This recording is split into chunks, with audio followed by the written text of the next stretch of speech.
नमस्कार, नेपाल लाइभ समाचारमा स्वागत छ। सुरुमा प्रमुख समाचार शीर्षकहरू।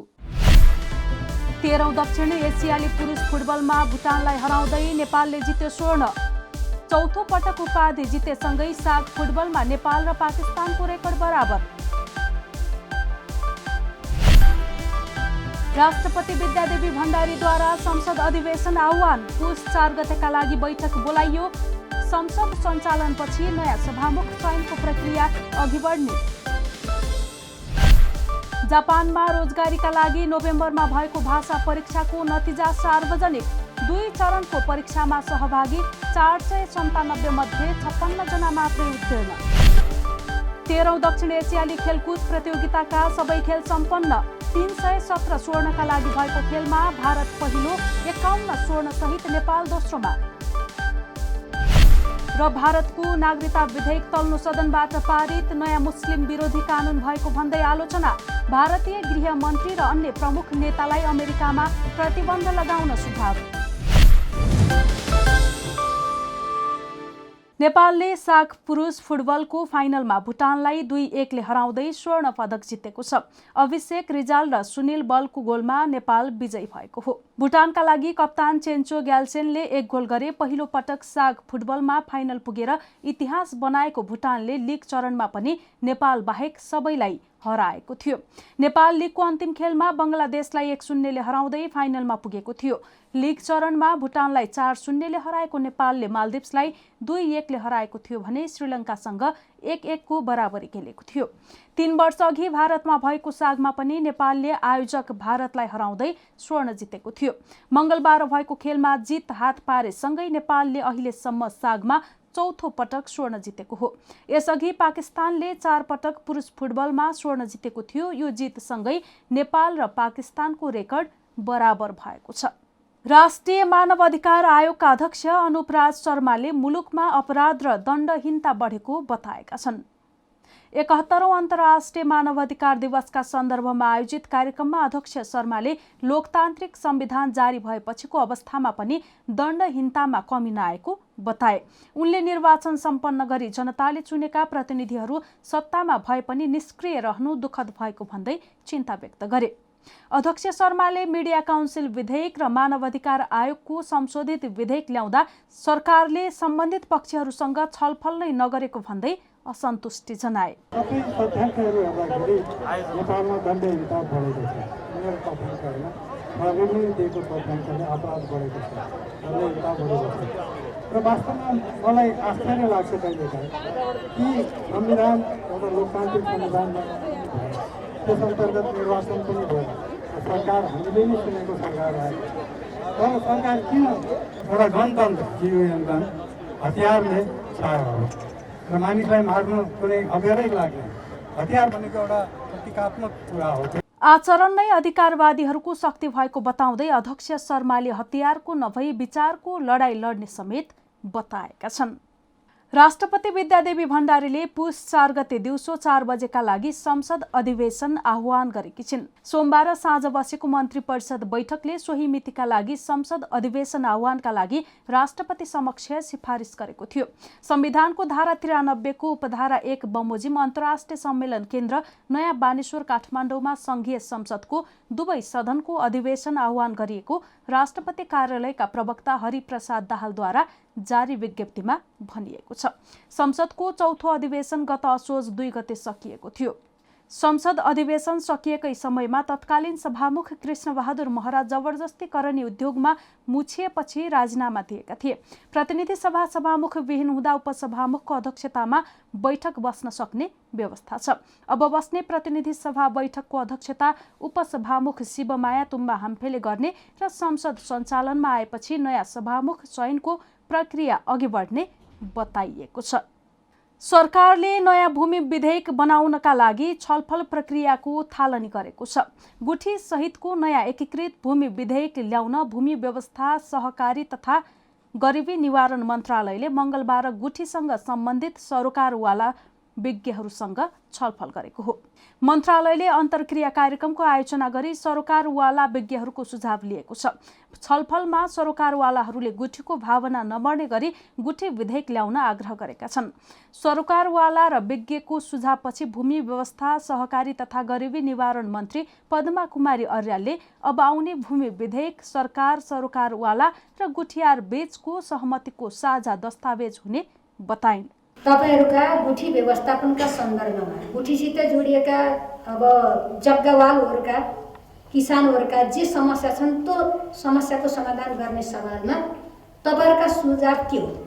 किनभने ठाउँ विशेषको, मन्दिर विशेषको, गुठी विशेषको हाम्रा चाहिँ समस्याहरू छन्। एउटै प्रकृतिको छँदै छैन, फरक फरक प्रकृतिको छ। तपाईहरु यहाँ यति जना हुनुहुन्छ, तपाईहरुले नेतृत्व गरेका गुठीका फरक फरक विशेषता छन्, फरक फरक परम्परा छ। अब हामीले त्यसलाई त मिलाउनु पर्ने छ। अनि गुठीको किसानको पनि एउटै छैन, फरक फरक छ। त्यसैले सार्वजनिक सूचना जारी गरेर हामी सुझाव माग गर्छौँ। फेरि पछि कानुन बनी भएपछि तपाईले भन्नुभयो एउटा दुर्घटना हुन्थ्यो त पास भएको भए हामीले रोक्न चाहे, हाम्रो रोकेन। फेरि धन्यवाद छ। दुर्घटना हुने चिज त गर्नु भएन नि त। कार्यक्रममा गुठियारहरूले गुठीको व्यवस्थापनका नाउँमा अस्तित्व मेटिने गरी विधेयक ल्याएमा विद्रोह हुने बताएका छन्। गुठीमा नबुझिकन हतारेर गुठीको व्यवस्थापन गर्ने नाममा गुठीलाई विसङ्कल आयो भने अथवा चाहिँ त्यसमा गुठीको लिगासी मेट्यो भने ठुलो विद्रोह आउँछ। गुठी भन्ने चाहिँ त हाम्रो पुर्खाहरूले बनाइराखेको चिज हो। यसलाई एकैचोटि हामीले परिवर्तन गर्दाखेरि हामी त्यसमा फेल हुनु स्वाभाविक पनि हो। किन भन्दाखेरि एउटा हामीले क्रोनिक भइसकेका छ। हामी यो संस्कृति परम्परासँग हाम्रो चाहिँ के अरे जानको बाजी थाप्न पनि पछि नपर्ने खालको हामी भइसकेका छौँ। मन्त्री अर्यालले राम्रो कामको थालनीका निम्ति पहल कदमी लिएको भन्दै अन्तर मन्त्रालयसँग सम्बन्धित कुरामा पनि मन्त्रालयले छलफल अगाडि बढाउने भएको छ। नर्सिङ केयरका लागि पहिलो चरणमा नेपालबाट जापान श्रमिक लैजाने गरी अक्टोबर र नोभेम्बरमा लिएको जापानी भाषा परीक्षाको नतिजा सार्वजनिक भएको छ। 2 महिनाको भाषा परीक्षामा 56 जना परीक्षार्थी उत्तीर्ण भएका छन्। अक्टोबरमा लिएको भाषा परीक्षामा 1 जना परीक्षार्थी मात्रै उत्तीर्ण भएको फाउन्डेसनले जनाएको थियो। अक्टोबर र नोभेम्बरमा गरी जम्मा 56 जना उत्तीर्ण भएका हुन्। अक्टोबरमा लिएको सिप परीक्षामा भने 1 जना परीक्षार्थी पनि उत्तीर्ण भएका छैनन्। नोभेम्बरको सिप परीक्षाको नतिजाबारे फाउन्डेसनले खुलाएको छैन। फाउन्डेसनले अक्टोबर तथा नोभेम्बरमा नेपालसँगै मङ्गोलिया, इन्डोनेसिया, कम्बोडिया र फिलिपिन्सबाट नर्सिङ केयरका लागि जान इच्छुकहरूलाई लक्की ड्र मार्फत छनौट गरी भाषा परीक्षामा सामेल गराएको थियो। नेपालबाट जापान जान भाषा परीक्षामा सामेल हुन इच्छुक 509 जनाले आवेदन दिएका थिए, जसमध्ये अक्टोबर तथा नोभेम्बर 2 चरणको परीक्षामा 497 जनाले भाषा परीक्षा दिएका थिए। 497 जना मध्ये 56 जना अर्थात् 11.3% उत्तीर्ण भएका हुन्। हामी नेपाल लाइभ समाचारमा छौं। अब खेल समाचार।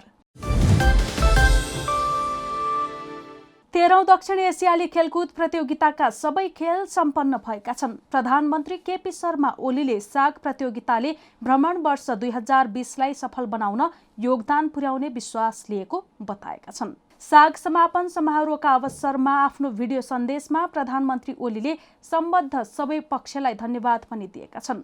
भूकम्पबाट ध्वस्त संरचना तयार गरी खेल आयोजना गर्न सफलता मिलेको प्रधानमन्त्री ओलीको भनाइ छ। भूकम्पबाट ध्वस्त भएका संरचनाहरू तयार गरेर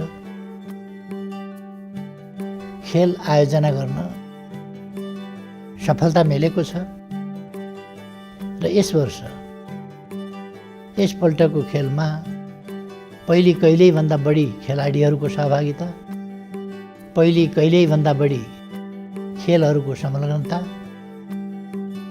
रहेको छ र पदकहरू पनि यस वर्ष यसपटकको 13औं गेममा पहिलेभन्दा धेरै राखिएका छन्। यो समग्रतामा भन्दा एउटा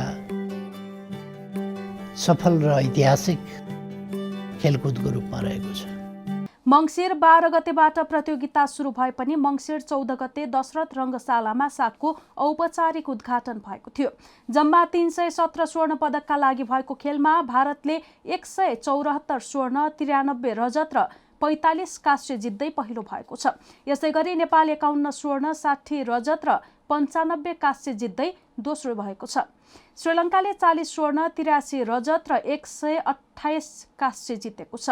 पाकिस्तानको खातामा 31 स्वर्ण, 41 रजत सहित 59 काँस्य छ। यसैगरी बङ्गलादेशले 19 स्वर्ण, 32 रजत र 27 काँस्य जितेको छ। मालदिप्सले 1 स्वर्ण र 4 काँस्य जितेको छ भने स्वर्ण पदक विहीन भुटानको खातामा 7 रजत र 13 काँस्य रहेको छ। यो समाचार तयार पार्दासम्म 1 स्वर्ण पदकको नतिजा आउन बाँकी छ। नेपाल लाइभ समाचारमा अब अन्तर्राष्ट्रिय समाचार। भारतमा छिमेकी 3 देशबाट आउने गैर मुस्लिम शरणार्थीलाई धार्मिक धरातलमा नागरिकता दिन सकिने विवादास्पद विधेयक संसदको तल्लो सदनबाट पारित भएको छ। लोकसभामा सोमबार राति भएको मतदानमा उक्त नागरिकता संशोधन विधेयकको पक्षमा 311 र विपक्षमा 80 मत खसेको थियो। उक्त विवादास्पद विधेयकले पाकिस्तान, बङ्गलादेश र अफगानिस्तानबाट आएका धार्मिक अल्पसंख्यकहरूलाई नागरिकता दिन खोजेको छ। सत्ताधारी भारतीय जनता पार्टी भाजपाले धार्मिक हिंसाका कारण भाग्नुपर्ने अवस्था भोगेकालाई यसले संरक्षण दिने जनाएको छ।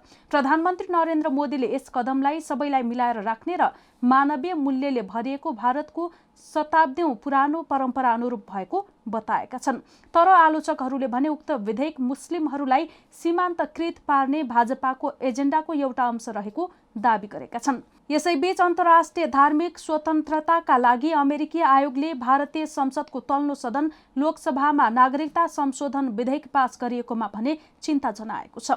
एक प्रेस विज्ञप्ति जारी गर्दै आयोगले यदि यो विधेयक संसदमा पास भएमा अमेरिकी सरकारले भारतका गृहमन्त्री अमित शाह र अन्य प्रमुख नेतालाई प्रतिबन्ध लगाउने बारेमा विचार गरिनुपर्ने जनाएको छ। नेपाल लाइभ समाचार सकिएको छ। समाचारको अन्त्यमा प्रमुख समाचारका शीर्षकहरू फेरि एकपटक। 13औं दक्षिण एसियाली पुरुष फुटबलमा भुटानलाई हराउँदै नेपालले जित्यो स्वर्ण। चौथो पटक उपाधि जितेसँगै साग फुटबलमा नेपाल र पाकिस्तानको रेकर्ड बराबर। राष्ट्रपति विद्यादेवी भण्डारीद्वारा संसद अधिवेशन आह्वान। पुस 4 गतेका लागि बैठक बोलाइयो। संसद सञ्चालनपछि नयाँ सभामुख चयनको प्रक्रिया अघि बढ्ने। जापानमा रोजगारीका लागि नोभेम्बरमा भएको भाषा परीक्षाको नतिजा सार्वजनिक।